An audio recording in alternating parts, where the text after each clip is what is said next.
Hi, and welcome to Contourcast. My name's Kat Boyd, and I'm joined, as ever, with my lovely, glamorous, clean-shaven, I don't know what the equivalent of like that for a haircut is, co-host David Jameson.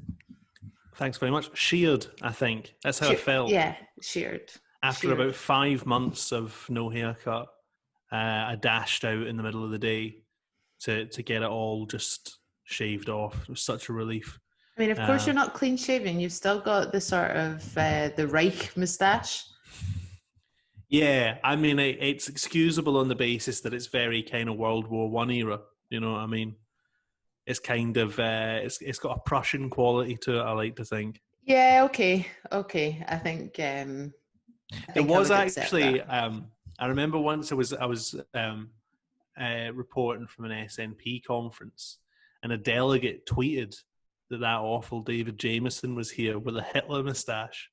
But in the picture that they said, no, it was a video they sent out, the light was catching it in such a way that it genuinely did look like a Hitler moustache. But yeah, it was quite funny. A SNP member the other day said that I was vacuous. I think it's because I've now got this like blonde bit at the front of my hair. Oh, I see. Yeah. I have no idea. So, see, I've been meaning to ask about that blonde bit, right? Aye. Where did the idea come from for that, Cruella de Vil? So I've got a grey patch at the front of my temple. Right. So it's grey here. So as lockdown progressed, it was getting more and more weird looking and like grey, but very blocky. So I thought, I can't dye my hair black because I'm allergic to box dye. Like it makes me break out in a big rash and stuff. So I thought, fuck it, I'll just peroxide it. I mean, why not? And if it all goes horribly wrong, then, you know, no one will have to look at me apart from the 80 hours a week that I spend on Zoom.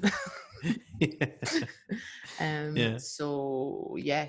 I mean, I honestly, like, I could try and tell you that I had an idea of what I wanted to do, but it would all just be bullshit because the truth is I'm just very, very bored of lockdown.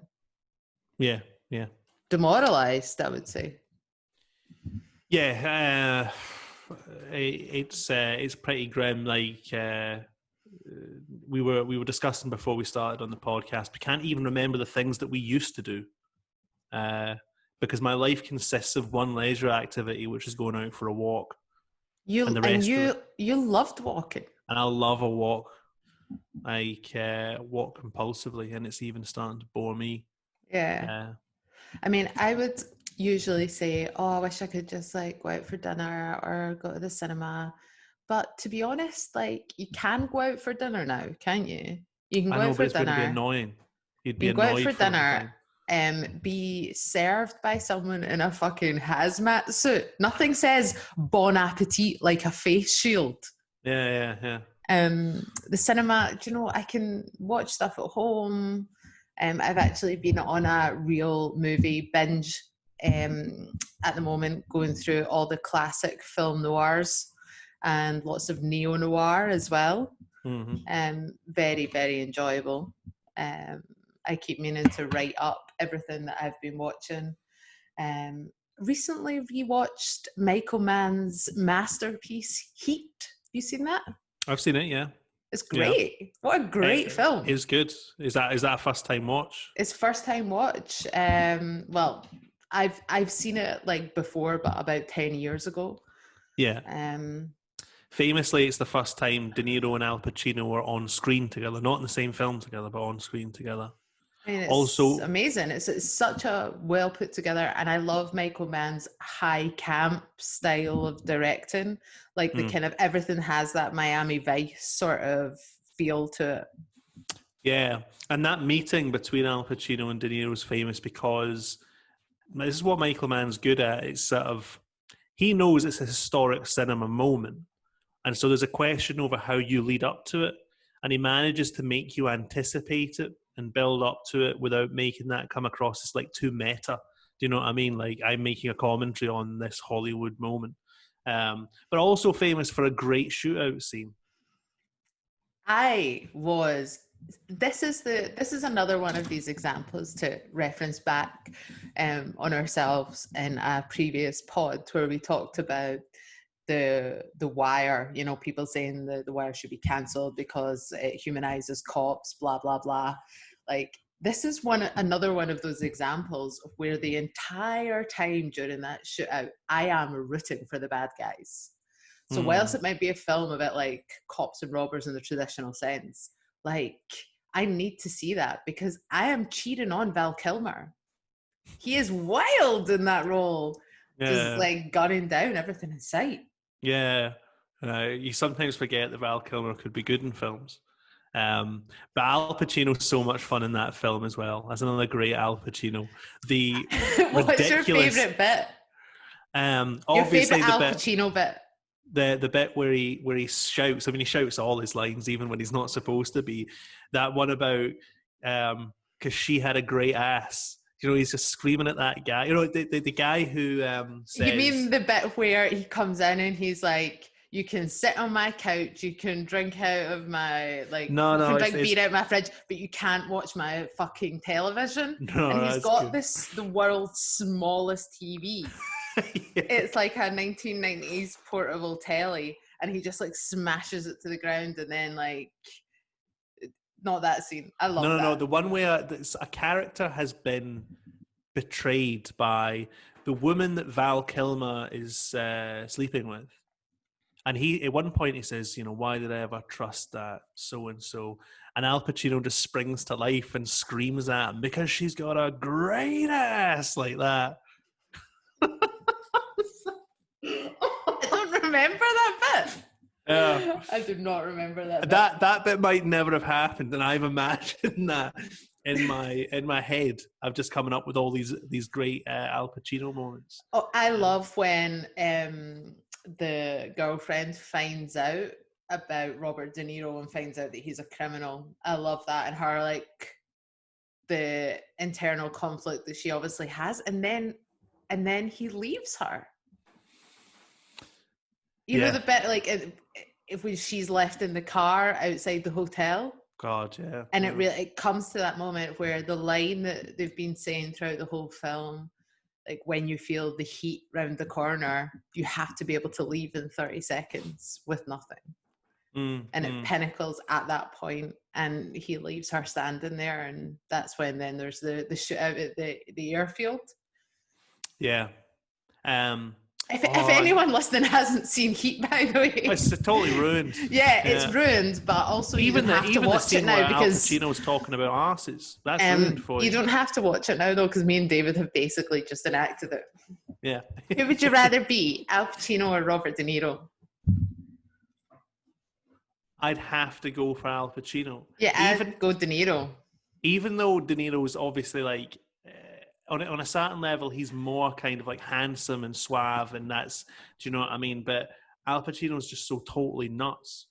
Like, the characters he plays are so like larger than life and all that. Can I say something that might get me cancelled? I think Al Pacino looks, right, bear with me here, a tiny little bit like Cliff Richard. Right now, there's a hair thing that's happening, like a low hairline that happens with both Al Pacino and Cliff Richard that makes them look kind of similar. You don't see it, do you? It would have been a much worse film with Cliff Richard in that role. Yeah, I mean, of course. Although, if you were in a shootout from like one of those like summer holiday buses, like the double deckers, you would have a really good vantage point. That's true. See, when I'm putting this video on YouTube, what I'm going to do is, at this point, I'm going to cut in a picture of Al Pacino and Cliff Richard next to each other so that people can really understand that I've not lost the plot. Okay. Because these episodes are, of course, available on YouTube now. Although we've been having quite a lot of sound problems. So apologies for that. We will try and get it sorted out.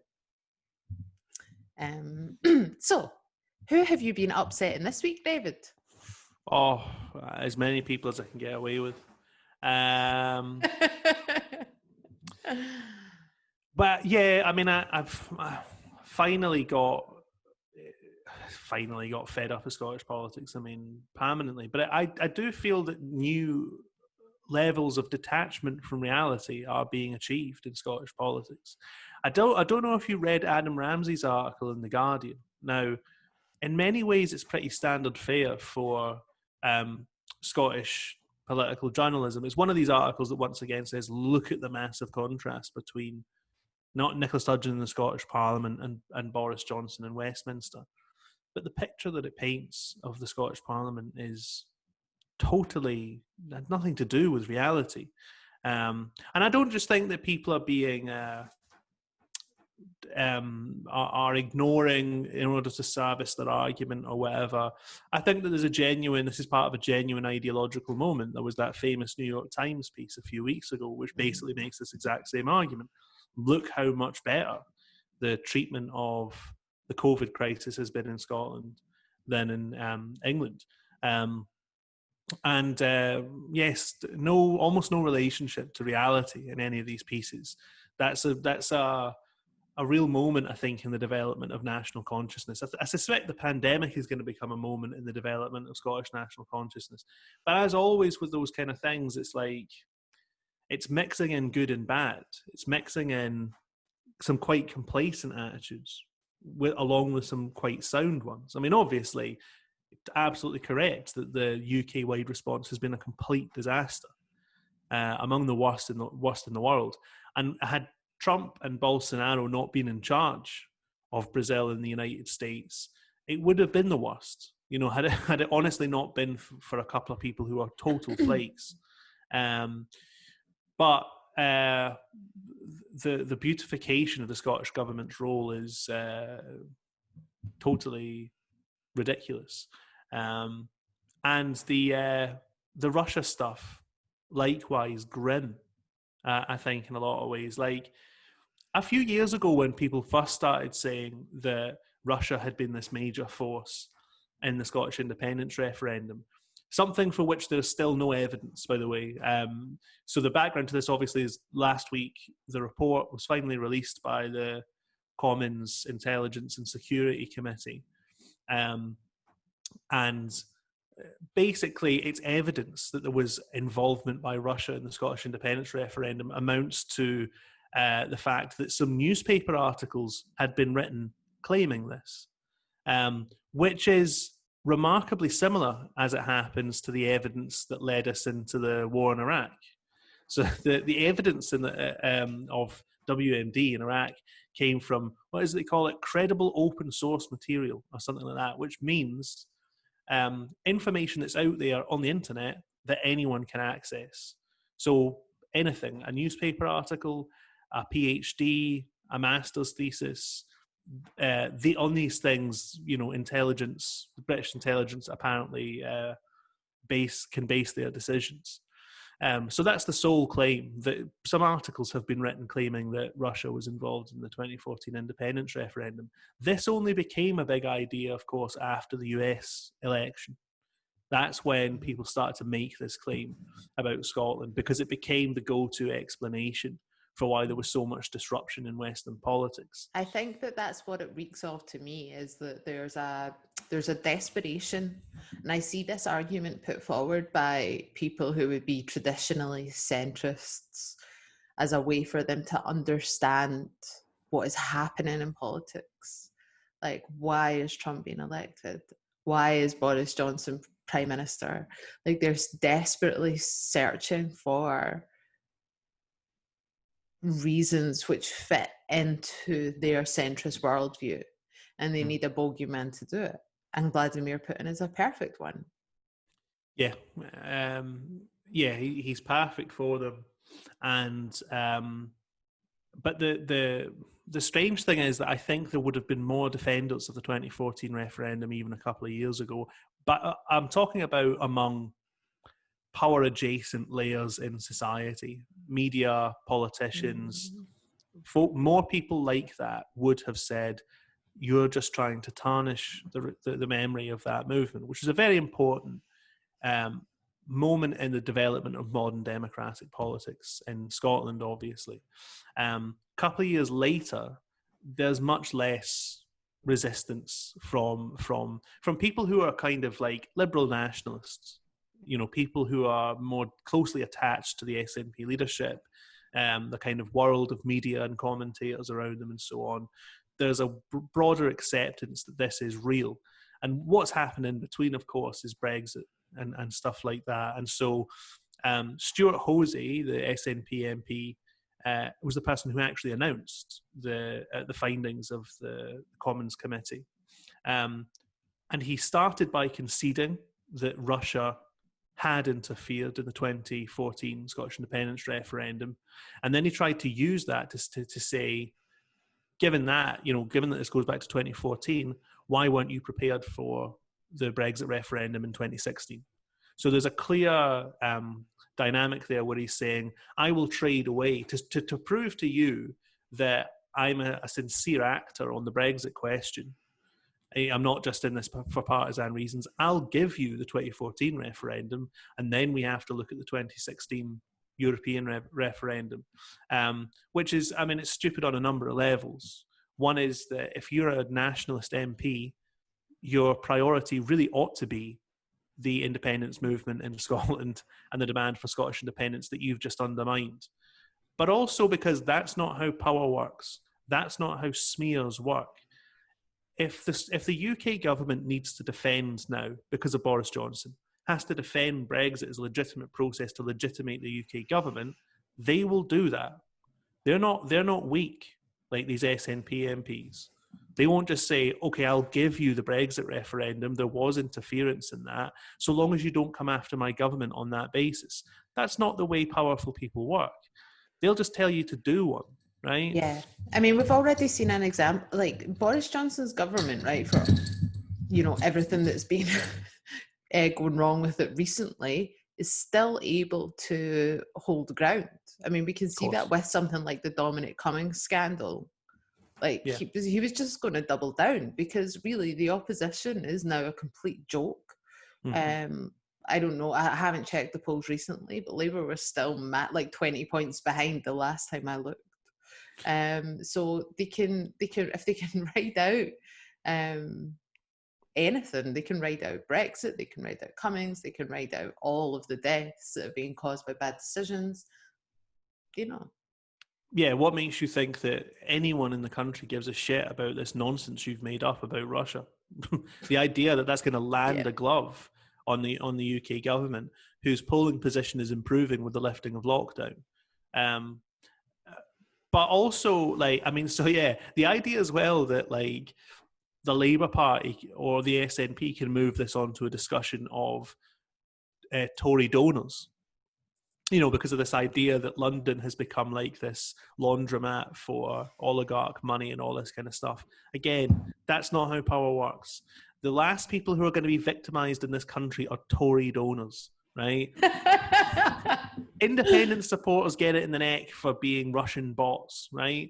The Labour Party might get it in the neck for that if it actually has real beliefs and attitudes, like Corbyn did, right? Social movements will get it in the neck for being Russian bots. Tory donors, that's not going to happen to them. Here's the thing, right?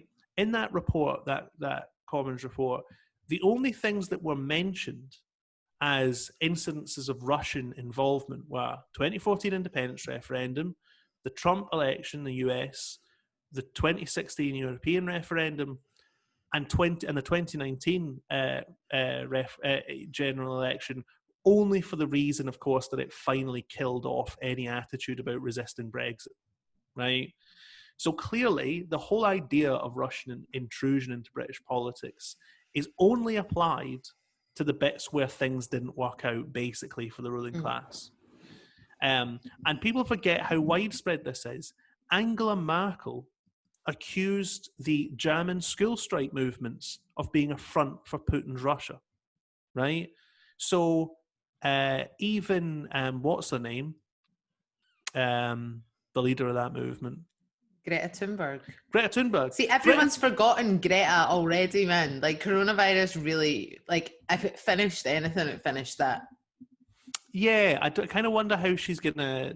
I have the feeling she has a future, but well, possibly because she's a puppet for Putin. She's got all that Kremlin money behind her. All I that can't. Kremlin cash. Yeah, yeah. Well, how do you think? Yeah, who do you think was paying for her packed lunches when she was sitting outside her school? Putin. Yeah. So even Greta Thunberg, you might have thought of that as the most carefully kind of curated and pandered to social movement. Do you know, it's one of those that the powerful made sure that they were in the tent pissing out type thing.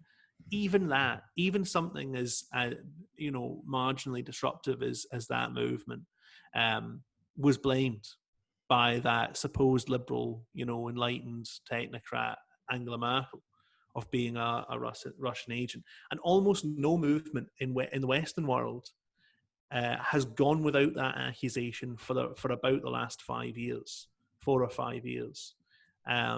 The Yellow Vests, famously, that's Putin. I mean, I think a whole area of liberal and left-wing opinion just accepted from the off that there was some kind of Russian involvement in that. Do you know what I mean? Because it was a bit. Do you know what I mean? A That bit movement, grotty. bit grotty, that one. I You love know, the Shirley Sean. I know. If even dear Greta Thunberg is a Putin agent, they definitely are. So yeah, again, we're just in this world of total unreality. The really weird thing for the Scottish independence movement on this is, so Stephen Daisley has an article in the I Spectator. was going to bring this up because actually I love this article. Yeah, I love this article. It's called Why Putin Wants Scottish Independence. It could also be why Cat Boyd and David Jameson want Scottish independence. And the argument that he's making is basically that the US imperial project in Europe through NATO would be destroyed or substantially weakened by the prospect of Scotland becoming an independent country, thus damaging the West and the UK-US alliance, and therefore benefiting Putin. Yeah, and the thing is, he makes a pretty good argument, and I think he's right on all his major points. And the only thing I would disagree with in the article is I don't think there's any evidence that, you know what I mean? Like, the only evidence he actually provides in that is that Russia today were in favour of independence during the 2014 referendum. Which is true. I really like when he says Sputnik moved its headquarters to Edinburgh. Yeah. Like as a point of evidence. Yeah.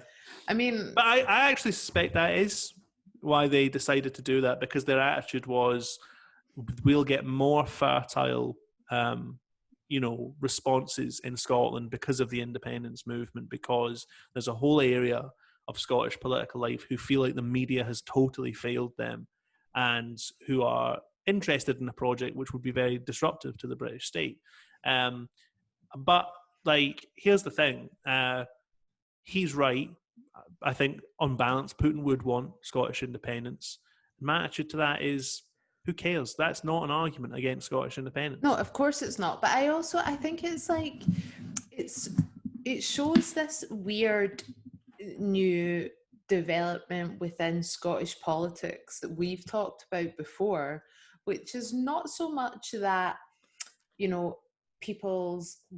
the difference between people's political positions are, whether they are for independence on one side and against independence on the other, but actually like how you relate to the establishment within that type of political debate.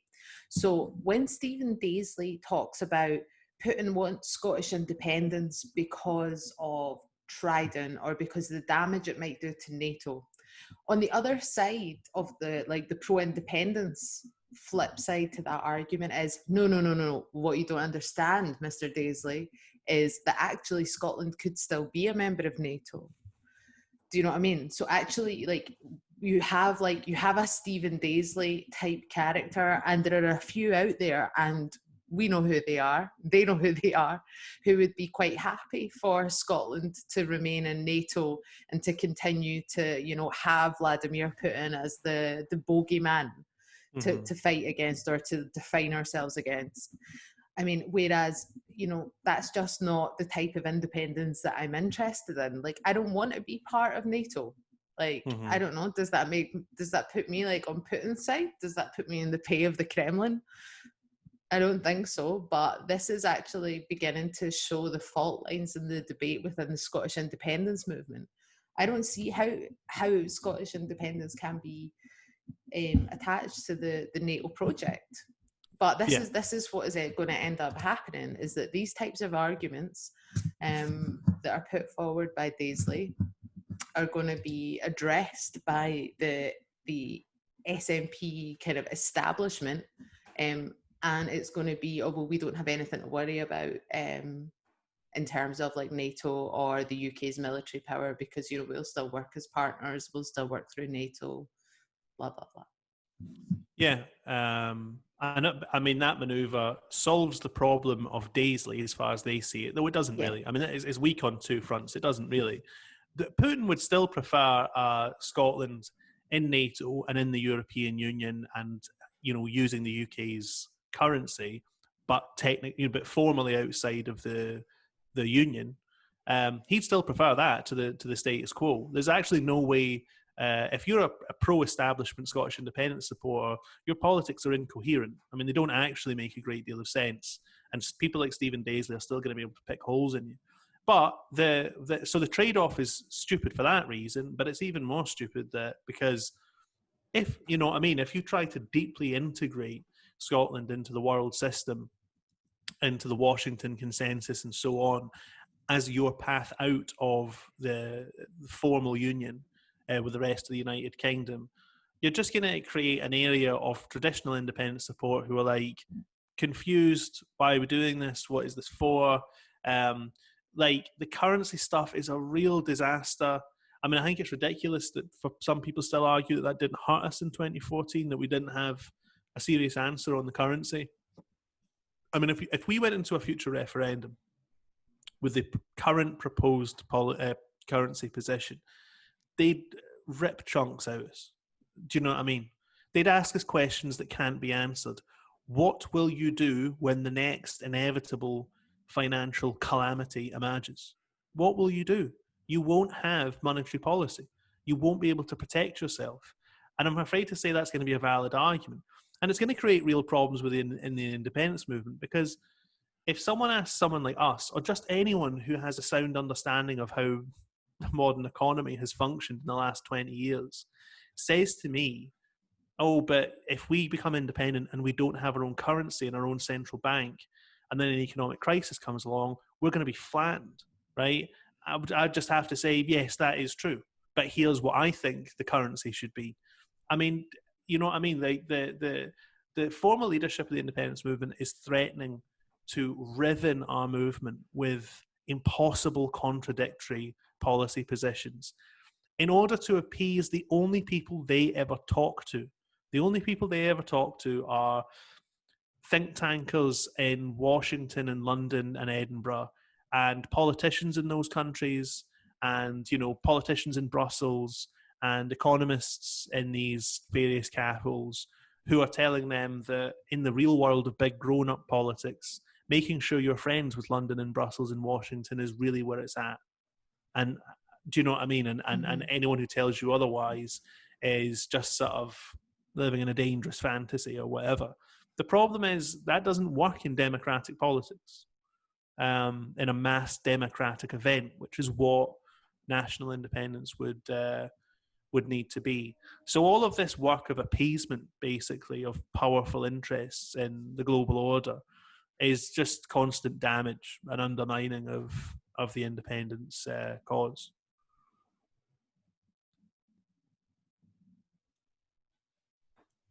I agree.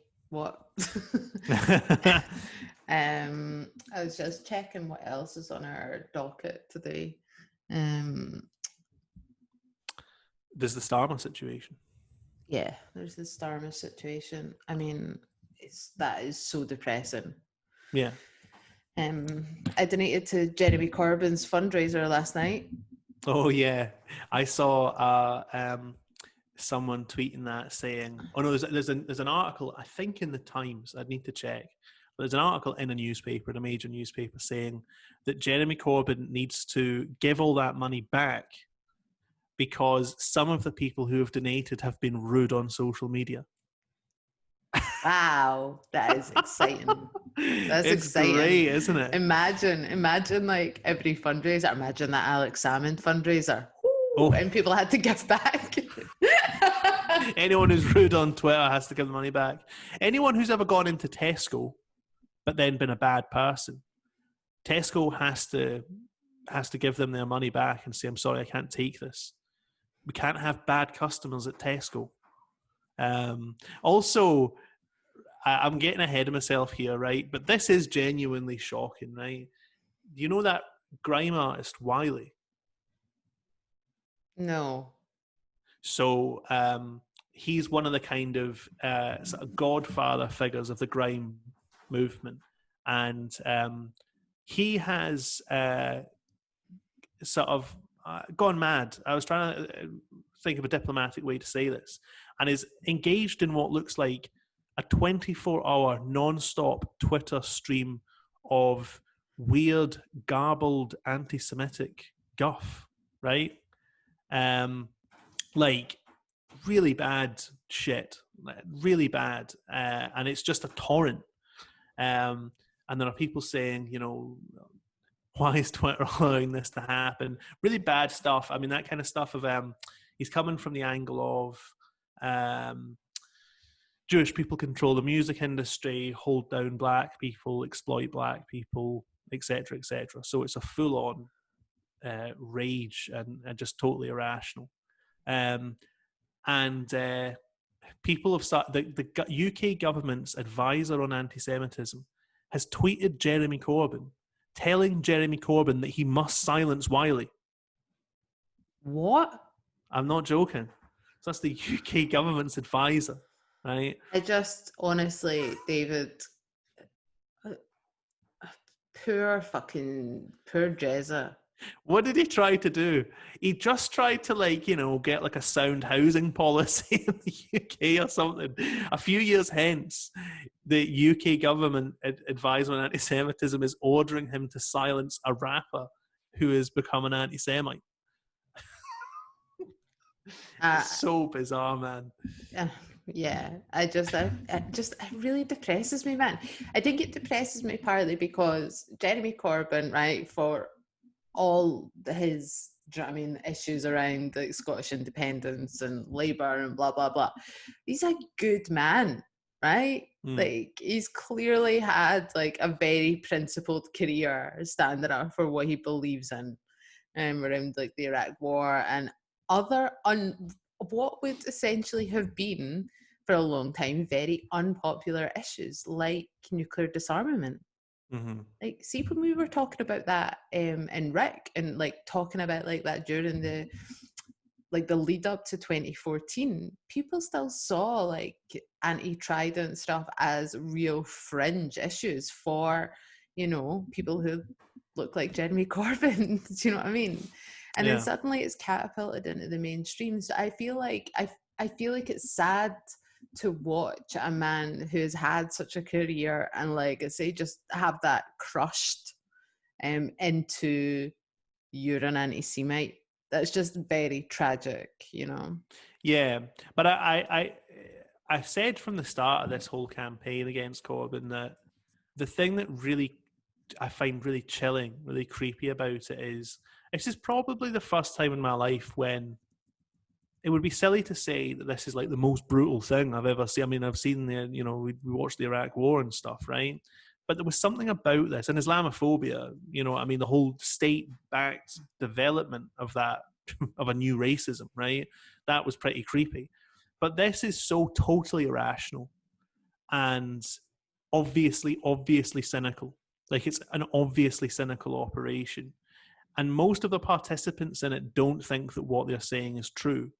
There's a special type of brutality to that, which reminds you that really bad things can happen in society.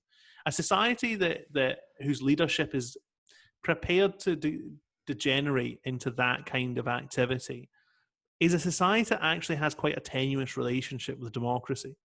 quite a tenuous relationship with even sort of Enlightenment attitudes. They'd do anything. Like the people who run this state and its kind of various parallel organizations and the media and so on, they do anything to not even hold on to power. You know, that you always think of that as would these people do if the chips were down, right? Forget the chips down, right? What if the chips are making a very distant and meandering path in the direction of the table, right? That's quite a mental image, but Yeah. continue. They'd do this.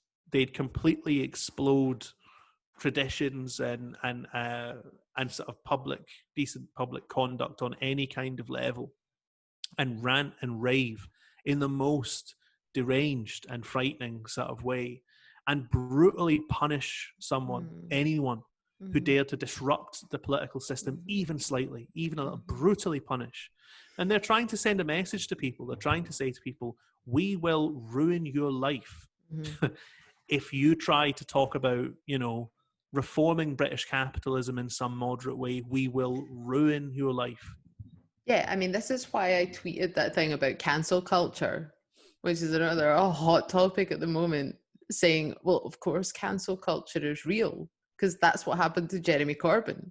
Like, he had a very firm view on Palestine, which was completely unacceptable to the ruling class in Britain, to the established networks, you know, to the media. Like, and I think that was used to basically cancel him. It might not be the cancel culture that people are talking about, but it's the same thing. If people are like, we will destroy your life because you think that or this or whatever it happens to be, then it's emotional terrorism, and you just can't negotiate with that. I agree. The thing is, I don't think it is like a misuse of that phrase "cancel culture" to refer to what's happened to Jeremy Corbyn, because, and I think this is another uncomfortable part of the discussion around this. I'm not saying that these tactics came entirely from the left, right? Smear campaigns have been around against the left for a very long time. You know, people often talk about this in relation to like the Zinoviev letter and stuff like that. Oh yeah, often they do. Yeah. Oh yeah. Well, anyway, you know, I mean, you go down to when I was in the hairdressers, I was like, "Well, mind that Zinoviev letter in 1927 or whatever it was," and she was like, "Yeah, of course." I often think about the Zinoviev letter. But that said, what has been done to Jeremy Corbyn has been done using a lot of the ideas and the methods of the modern left. So the thing that's really interesting about this is it's not just about the Palestine stuff. It's also that they knew that if the accusation against Corbyn was that he was a racist and that he was leading a racist movement, the establishment knew that the left would find it difficult to respond to that argument. Because what can they do? The modern left can't say, we're not racist. Even saying that you're not racist is kind of verboten in this situation, because everyone has to accept that they're a racist on some level. Yeah. You know, everyone has to accept that they're a sexist on some level, and so on. So you cannot extricate yourself from that, from the accusation. You have to agree with the accusation. There's nothing else you can do, and then it's just a slippery slope. Once you agree, you can't agree a little bit and then disagree with other bits. Yeah. I mean, you know, I think that you very clearly saw this with Corbyn and the advice that he was given. Do you know what I mean? Like, you could see that as soon as he gave an inch on these things, like, as soon as he gave any room to the fact that, like, you know, there might be anti-Semitism within the party or whatever it might be, like, it just completely, like, started sliding. Like, do you know what I mean? Like, there's no way when that allegation was being thrown at him personally, right? Now, I think this is an important thing to say. He was pinned with that personally. Like, he was made into this kind of caricature of an anti-Semite, which is frankly ridiculous. Um, but as soon as he started to give on that, then it just opened the floodgates, and he was always going to be finished by this, which is incredibly tragic. But this is why I'm saying, like, it's emotional terrorism, and you can't negotiate with these people. And I guess you're right, like, it's probably not a misuse of the phrase cancel culture, because that's how this stuff works. Yeah, I mean, it is literally. I mean that what that government advisor said, right? But this has happened so many times over the last few years. Was Wiley is a racist, he's cancelled, and he is a racist, by the way, right? But Wiley is a racist. Jeremy Corbyn has 24 hours to condemn. I mean that is literally what is being said. Jeremy Corbyn has 24 hours to condemn people, anonymous people who have given money to his legal fundraiser. He must distance himself. This whole thing of distancing yourself from people, do you know what I mean? Is such a fucking joke. I This mean is the that, thing, David, right? Like, but is that's been that going on the left for years. years we have done that. You and I have done that. We have, Almost, quote yeah. unquote, distanced ourselves from people. Like, so for example, let's name names. Like, take Tommy Sheridan, for example. Like, in the approach to not sharing platforms with someone like Tommy because of his place within Scottish politics and what he has done, and the fact that ultimately you can't build a broad left when you have someone in it who 50% of the population think is a liar, right? Regardless of where you sit in that, there's a clear tactical question. But it became very quickly like a moral question Yeah, for of course the it is, yeah. left. It became moralistic, and if you were any way associated with that individual or like that organization, and you were to speak at a Hope Over Fear rally, then you would be cancelled by association.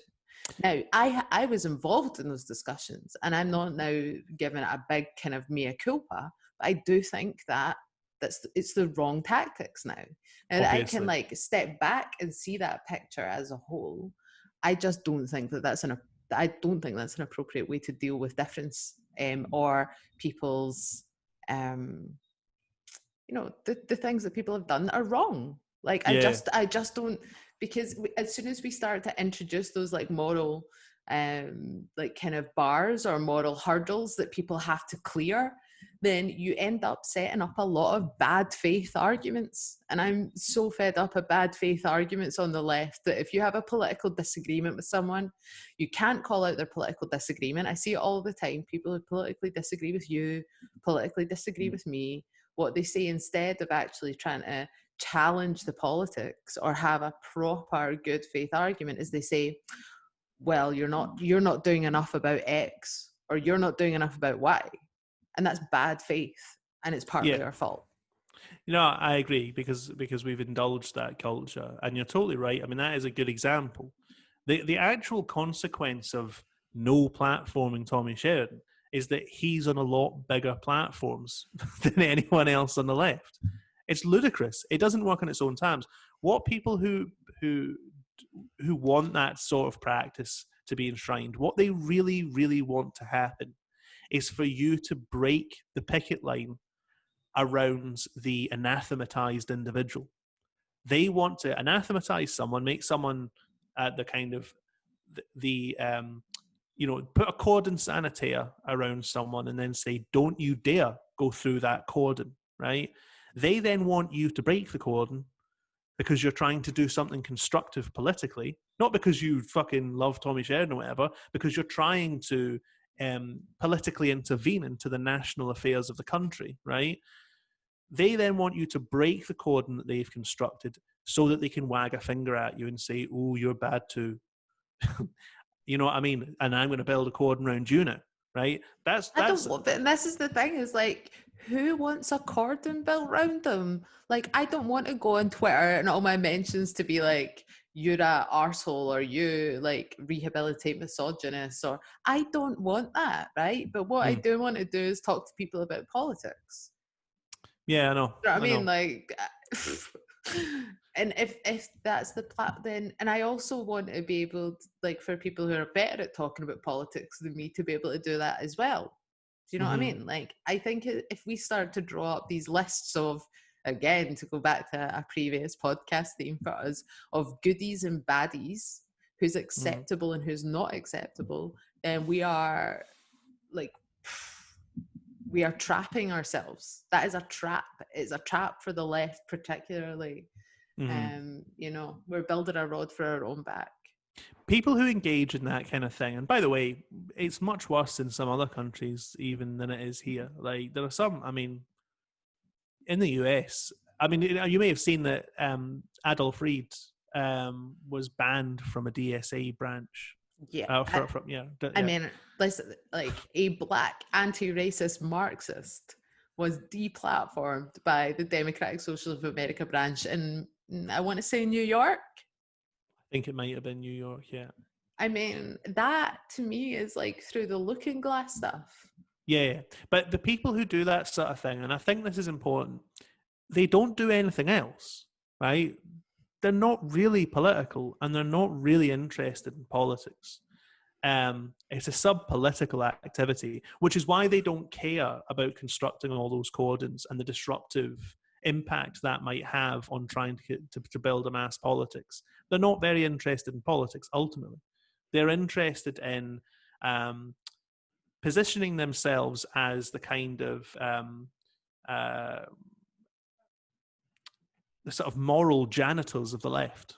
Do you know what I mean? Going around and making sure that all the kind of leaky taps and squeaky doors of the left's, do you know what I mean, immorality are dealt with.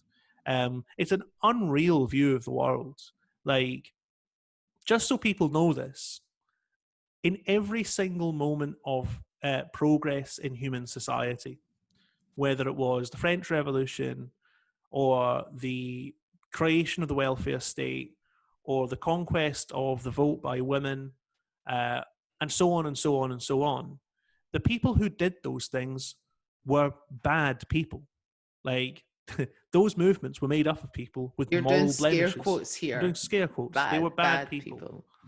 Okay. They were people who had done regressive and reactionary things in their lives and said regressive and reactionary things in their lives. That's it, by the way. Those are the only people. There are no other people. There isn't some elect of morally pure individuals to bring about social change in the world. I'm glad there isn't. I mean, I think I'd find those people fucking creepy if they did exist. But they don't. And they never will. There will never be a mass social element that can bring about social progress in a society who are all pure as the driven snow. It's never, ever going to happen. The other danger of this type of politics is that it begins to entirely warp history and how we see history. So we've talked about that before in terms of what drives history forward is not this conflict between goodies and baddies, it's class forces that pushes history forward. But then what you end up having, like, let's go to a modern day example, is that you have return of the center, Joe Biden, who is both a predator and a racist, calling Donald Trump the United States' first racist president. Did he actually say that? Yeah, have you not heard this? Isn't this wonderful? Wow. So Joe Biden has said that Trump's behavior is sickening, and that he is the first racist president of the United States of America. He says, the way he deals with people based on the color of their skin, their national origin, where they're from is absolutely sickening. Wait for this bit. And this is a quote. No sitting president has ever done this. Never, never, never. No Republican president has done this. No Democratic president. We've had racists. They've existed. They've tried to get elected president. He's the first one that has. That's unbelievable, man. That is unbelievable. Unbelievable. I mean, even if you had quite a jaded view, I'm so happy. I'm so happy that you hadn't heard this, so I can get your like live reaction. Even if you had this really jaded, cynical view of the world that some people do have, I think, which is like some like, do you know you get kind of liberals and stuff who are completely appalled that statues were being taken down and all this kind of stuff, and they were sort of like, this is a complex issue, but there's a sort of view that says because America is structurally racist, therefore the presidents of the United States are not to blame for it, right? Which is kind of true and kind of not, right? But even if you had the view that, like you said, well, someone like Lyndon Johnson probably didn't like the extent of institutionalized racism in American life. He may have done little bits and bobs here and there to mitigate it, so on. Even if you're a kind of like liberal Democrat and that's your attitude about history, that, you know, you're absolved from racism under your regime because you try to do a thing here or there to mitigate it. Like, is he totally unaware of the Nixon tapes? Do you know what I mean? I mean, right, if Tricky Dick is not a racist, then There are I no don't know. racists. I don't know what's real anymore. Yeah. I mean, he's saying that Richard Nixon's not a racist, right? He is, like, I mean, George Washington owned slaves. Yeah. You've got Woodrow Wilson, right, who supported segregation. Although for a long time you weren't allowed to criticize Woodrow Wilson and like liberal institutions. Like, my boyfriend got kicked out of a lecture at Glasgow University for ranting about Woodrow Wilson being a racist, and that was back in like 2003 or something, which you can just imagine. So I mean, and it's not just George Washington that owned slaves. Of course, there was loads of slave owning presidents, founding fathers. Loads of them were slave owners. Like, I mean, it's just it. Yeah. So this whole thing, like this discussion that we're having, I think that the other consequence of it is that it really warps history, and then you end up in a world where Bernie's been destroyed. Right, Bernie's fucked. And part of that is to do with the moral hurdles that he was expected to jump. And now you have a rapist and a racist saying that Trump is the only racist that's ever existed. It is interesting that, like, no one has ever called for such a cordon around the passing of Joe Biden or even Donald Trump. I've never heard the phrase, you know, no platform Donald Trump. I mean, that part of the whole problem with that way of viewing the world is, if you are powerful, you are automatically absolved of any wrongdoing. Yeah. You know what I mean? It's because literally, if the only sanction available to you is to wag your finger and demand that people don't walk into a room with when you're in it, that has no effect as soon as the person you're trying to criticize has any power whatsoever. Well, this was part of my like critique about this type of politics, is that, you know, when particularly on the left or the far left, when people say, oh well, you know, absolute power corrupts absolutely, it's like, well, no, on the left my experience is that absolute powerlessness corrupts absolutely. So the smaller like your degree of power in society, the more that people turn the tables on each other. Do you know what I mean? Literally turn the stall tables on each other. Like, you know, it becomes a competition about papers, or it becomes like side swipes about who spoke to who or who's on whose side and blah, blah, blah. And all this like real bad faith, like kind of petty, small arguments start to break out. It's that famous thing that people say about student politics. It's so vicious because it's so meaningless. You know what I mean? Because there's so little at stake. I was never really involved in student politics, thankfully. I mean, I don't want to say could anything be more pointless, but it, you know, it did often have the feel of that. Yeah, so basically, I mean, I'm very interested in this new convergence. It looks very much, and you know, I also said I didn't think Trump was going to win in 2016. I said I think he would just not make it because it seemed like too far. You know what I mean? So I'm not going to say I don't think he's going to win, because I'm not going to make predictions because they're useless. But Biden is really way out ahead. I mean, people forget. I mean, Trump's big problem is that he can't be an insurgent because he has abandoned his promises to working class America, and that's going to hurt him badly. I mean, I think that Trump's big sell was going to be on the economy, and coronavirus is it's like blown fucked it. up. Yeah. It's totally ruined it. So, Yeah.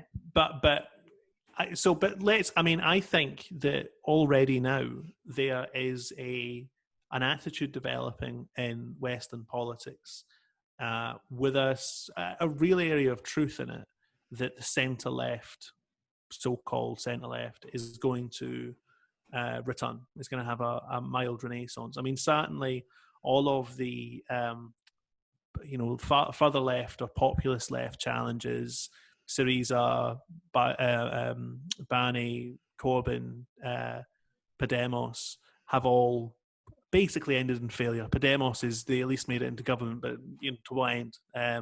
So that obviously that wave is receding, and there is, I think, going to be a minor renaissance for the centre, basically.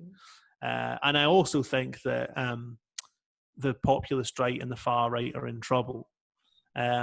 They've kind of reached the extent so far of what they can achieve, and so I think there is going to be a bit of a reconsolidation in the system, and that poses significant problems, I think, if you're on the radical left. In Scotland, I think that the immediate perspective of the SNP now is Biden will be in November, and that changes the entire political equation, because it then means that the United States, Biden, obviously his element of the ruling class are much closer to the European Union. They've then got Boris Johnson in a vice, basically, because he needs the United States for a trade deal. And I think the perspective of people like both Keir Starmer and Nicola Sturgeon is Biden will put Boris Johnson in a vice between them and Brussels, or them and Berlin, really. And we will be the local section of that liberal international. And we'll apply pressure from within. I mean, I think that you could be right. What I would say is I think that that's part of a product of coronavirus. Like, I think that is part of the work that's happened. But whilst the main issue here is that whilst they might, have that type of centrist, like neoliberal politics, that doesn't actually address any of the economic problems that are about to come because of coronavirus. Like, and actually, like, whilst it might have the centre might have a brief comeback, then its collapse again after that will be roaring. Yeah, I think what you could end up with is a series of dead duck centre-left governments. I mean, that's already basically what the Spanish government is. Yes. So the Spanish Socialist Workers' Party were supposed to be the big sort of the proof that centrist social democracy could return and be effective. And it came to office in alliance with parts of the left, and it's just like a beached whale. It's just lying there. It's got no power. It's got no control over quite a hectic situation in Spain. Can't resolve any of the national questions, of course. Can't do anything about, or refuses to do anything about the economic crisis. There was a great fanfare around the idea that it was introducing a universal basic income that came to nothing. It turned out just not to be universal basic income. I think you're going to end. I mean, a Biden administration would be a disaster. Yes. It would be a joke. That man doesn't have 4 years of brain health. It's about the power behind Biden. Like, who is the VP? Who is the VP? I don't think they've picked one yet, have they? No, I mean, but like whoever is the VP is going to be the power behind Biden, and like I think he's still under a lot of pressure to have a black woman. Yeah, I suspect he will, a younger black woman. But the fantasy administration that they are in talks with, because they're already obviously talking about forming a government, it's wall-to-wall bankers. It's wall-to-wall Wall Street, basically. So it is very much like the American ruling class, the majority section of the American ruling class regaining control of the state in a much more direct way to try and steer out of the problems that have been created by Trump and the pandemic. So it's a real kind of, I mean, it'd be wrong to say it's like a restorationist government that's coming in, because Trump didn't challenge power. Like he didn't challenge the deep state and all the shit he was saying. He didn't drain the swamp. Didn't drain the swamp and all this rubbish. He did more or less what the swamp wanted. Yeah. On big issues, on tax reform. Like Trump's policies are not Trump's policies. Trump's policies are the policies of the Biden administration that's in planning right now. Fundamentally, they're the same policies. It's not going to be a happy time in America the next few years. Like the carnage is going to be unbelievable. I mean, it's going to be bad in a country like Britain, but the economic carnage is going to be severe in the United States, where cases are still rising. It's going to be horrific. And that government's not going to do anything to protect the economic position of ordinary Americans, obviously. So I think that you're going to see a mild resurgence of the centre. It will quickly become moribund and hated,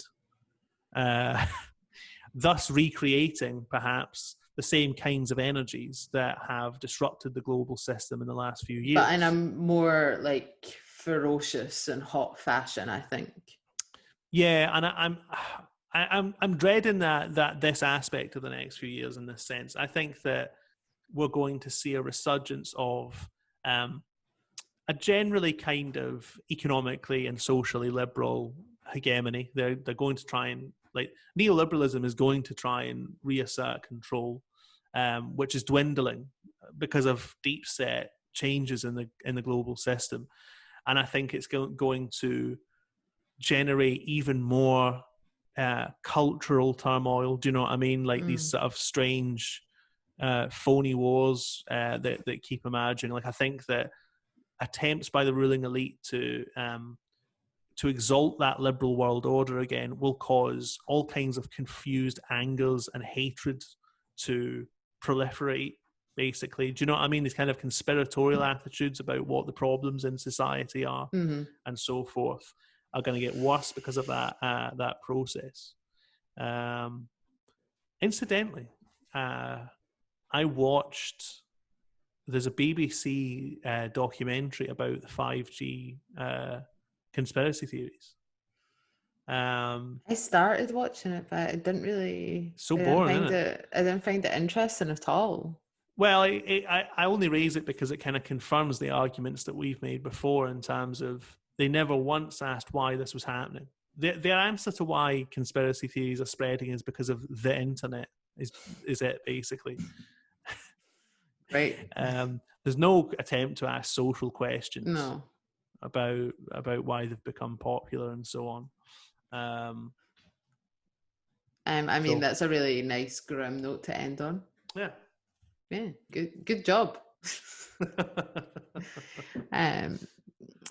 So, do you have any announcements to make?